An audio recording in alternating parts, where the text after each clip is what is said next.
Donate card और voice of slum जुड़कर दिल्ली और नोएडा के स्लम्स में गरीबों को फ्री ऑक्सीजन सप्लाईज प्रोवाइड करने का प्रयास कर रहे हैं। डिस्क्रिप्शन में दिए हुए लिंक पर जाकर डोनेट कार्ड पे अभी डोनेट करें। इन गरीब परिवारों का सहारा बने।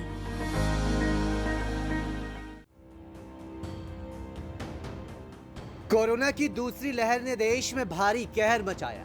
दूसरी लहर के दौरान अधिकतर मामलों में कोरोना का डेल्टा वेरिएंट ही पाया गया और सबसे ज्यादा मौत के पीछे भी इस वेरिएंट को ही जिम्मेवार बताया गया। इसी बीच डेल्टा प्लस वेरिएंट की भी चर्चाएं होने लगी है और इसी के साथ डर भी लोगों के मन में आ गया कि अब इस वेरिएंट से क्या होगा। ये तो सच है कि कोरोना बहरूपिया की तरह अपना रूप बदल रहा है। खैर, आया भी तो चाइना से है, लेकिन इसी बीच डेल्टा प्लस को लेकर जो सवाल और डर हैं, उसे लेकर अब स्वास्थ्य विभाग की ओर से स्थिति साफ की गई है। Delta plus variant spike protein में नया म्यूटेशन है जो मार्च के महीने में यूरोप में देखा गया था। इसे लेकर ज्यादा चिंता की बात नहीं है। देश में एक्टिव केसेस की संख्या में एक और विजिबल कमी आई है in terms of the fact कि active cases are less than 10 lakh. और आज हमने देखा है कि पीक के कंपैरिजन में करीब 28.3 लाख केसेस जो पहले एक्टिव केसेस की दृष्टि थे वह अब कम हो गए हैं। करीब 75.6% जो हमने peak in terms of active cases manage किए थे वह घटते घटते 75.6% कम हो गया है।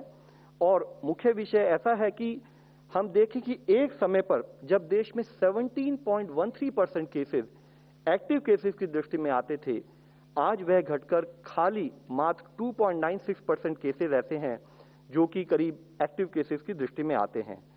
साथ ही मुख्यतः हम देख रहे हैं कि कई स्टेट्स ऐसी हैं जहां पर कि एक्टिव केसेस की संख्या में काफी कमी आई है।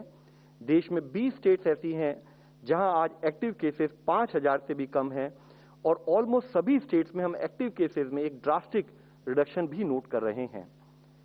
इसी के साथ ही एक स्थाई पर वह केसेस जो कि देश में मॉनिटर किए जा रहे हैं, continued efforts eight field level, हम उस स्थिति में भी पहुंचे हैं कि हमारे देश में ओवरऑल रिकवरी रेट में भी एक बहुत पॉजिटिव प्रोग्रेस नोट की जा रही है।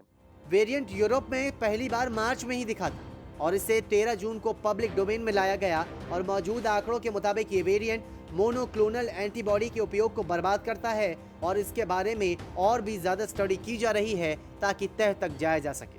जहां देश में एक स्थाई पर इस अधिक संख्या में टेस्टिंग की जा रही है, उसी के साथ हमने देखा है कि because of the restrictions being imposed at the field level in terms of containment activities, तो एक समय में जहां पर कि 4 से 10 मई वाले हफ्ते में देश में average positivity was as high as 21.4%, which indicate कि बहुत हाई स्प्रेड ऑफ इन्फेक्शन देश में पाया गया।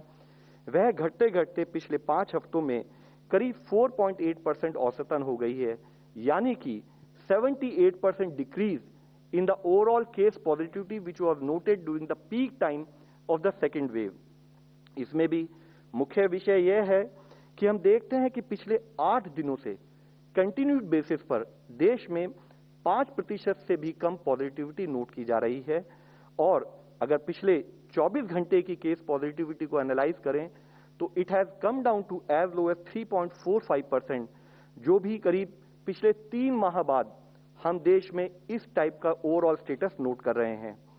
साथ ही हमने देखा है कि ऑलमोस्ट हर स्टेट्स में पॉजिटिविटी में जो ड्रास्टिक रिडक्शन हुआ है, उसके तहत 16 स्टेट ऐसी हैं जहां पर कि वीकली पॉजिटिविटी अब 5% से भी कम हो गई है। फिलहाल डेल्टा प्लस वेरिएंट को लेकर चिंता ज्यादा नहीं है, लेकिन एक बात यह भी सच है कि सावधानी जरूरी है, वरना एक चूक भी आपके और आपके परिवार के लिए काफी घातक हो सकती है।